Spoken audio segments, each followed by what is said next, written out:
in touch more and more. Harojo ndaishanda maguseno zvikaradoka, ndichishanda zviya zviya zvekufondoka, ndichisvika pana kana chekubata and hapana kana pekutangira.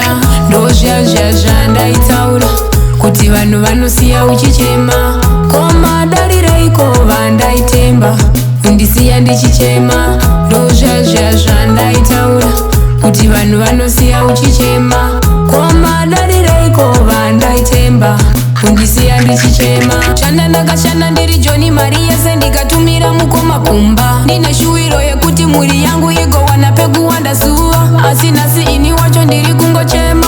Akatora mari yangu zvese nemudziyo yangu akatengesa, asi atori mwana wamai vangu ende futi anogara achituka mai vangu everyday. Ndozviya zviya zvandaitaura kuti vanhu vanosiya uchichema, koma darireiko vandaitemba kundisiya ndichichema. Ndozviya zviya zvandaitaura kuti vanhu vanosiya uchichema, koma darireiko vandaitemba kundisiya ndichichema.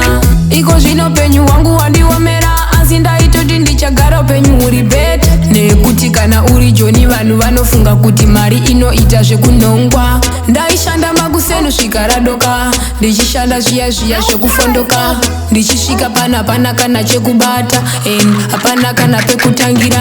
Ndozviya zviya zvandaitaura kuti vanhu vanosiya uchichema, koma darireiko vandaitemba kundisiya ndichichema. Ndozviya zviya zvandaitaura kuti vanhu vanosiya uchichema, koma darireiko vandaitemba kundisiya ndichichema. Shanda ndakashanda ndiri Joni mari yese ndikatumira mukoma kumba, ndine shuwiro yekuti mhuri yangu igowana pekuwanda zuva, asi nhasi ini wacho ndiri kungochema. Akatora mari yangu zvese nemidziyo yangu akatengesa, asi atori mwana wamai vangu ende futi anogara achituka mai vangu everyday. Ndozviya zviya zvandaitaura kuti vanhu vanosiya uchichema, koma darireiko vandaitemba kundisiya ndichichema. Ndozviya zviya zvandaitaura kuti vanhu vanosiya uchichema, koma darireiko vandaitemba kundisiya ndichichema.